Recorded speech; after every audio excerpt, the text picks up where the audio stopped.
Dalam kehidupan kita dan dalam sejarah mana-mana negara, ada ketikanya di mana keputusan kita akan menentukan corak hidup kita, mutu persekolahan anak-anak kita, kesihatan kita dapat nikmati, taraf pekerjaan dan kehidupan ekonomi.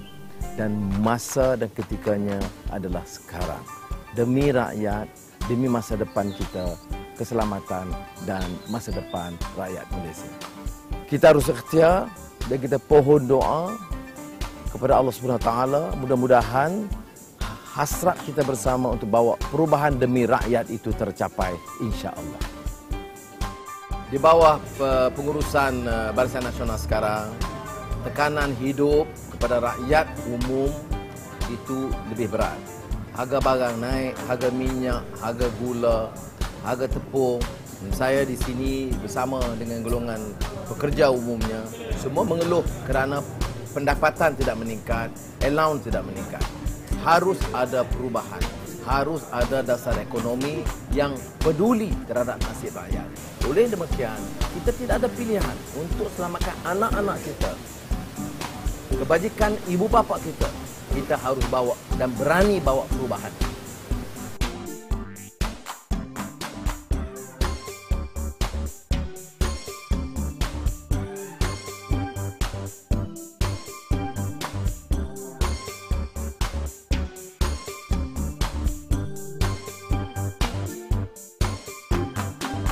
Kita pantau masalah pengangkutan dalam negara, terutama di bandar-bandar. Sangat sesak, sangat mempersulitkan, kos meningkat, jadi membebankan rakyat. Harus ada dasar yang boleh meringankan, dan ini termasuk beri keselesaan dan memastikan kos itu berpatutan yang boleh membantu golongan pekerja dan golongan budak. Kita tengok kesesakan lalu lintas itu di antara lain kerana pengangkutan awam tidak awam. Jadi sudah sampai ketikanya di mana dasar-dasar ini diteliti semula, dirubah, dan jangan hanya memberikan kontrak ini kepada syarikat kroni kerana mereka mengambil dan mengambil keuntungan ini terlalu berlebihan. Patut ada satu dasar yang boleh meringankan ini dengan penagihan secara terus.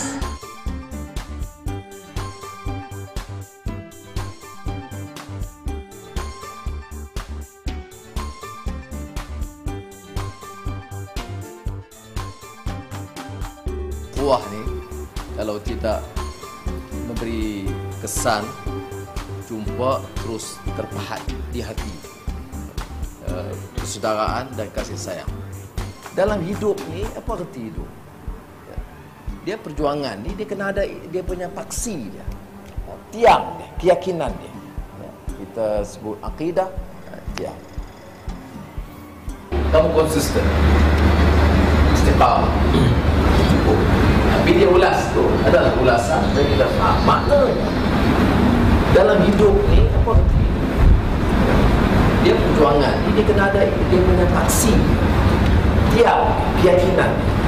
Kalau kita yakin dengan Rabbuna Allah, kerana asas Rabbuna Allah baru istiqamah. Betul. Rabbuna Allahu thumma istaqamu.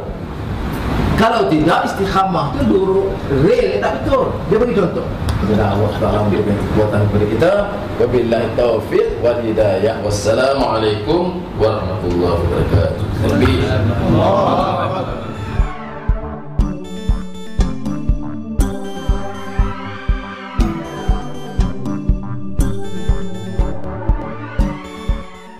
Sudah sampai ketikanya kita membawa perubahan yang menentukan nasib kita sendiri. Yang kita tawarkan ini adalah kerajaan rakyat, supaya isu yang kita bangkitkan ditentukan bagi menjamin kepentingan rakyat. Masa depan kita, sekolah anak-anak kita, mutu kesihatan kita. Maka kami menawarkan dari Keadilan dan Pakatan Rakyat satu pentadbiran yang boleh mewakili kepentingan rakyat dan demi rakyat.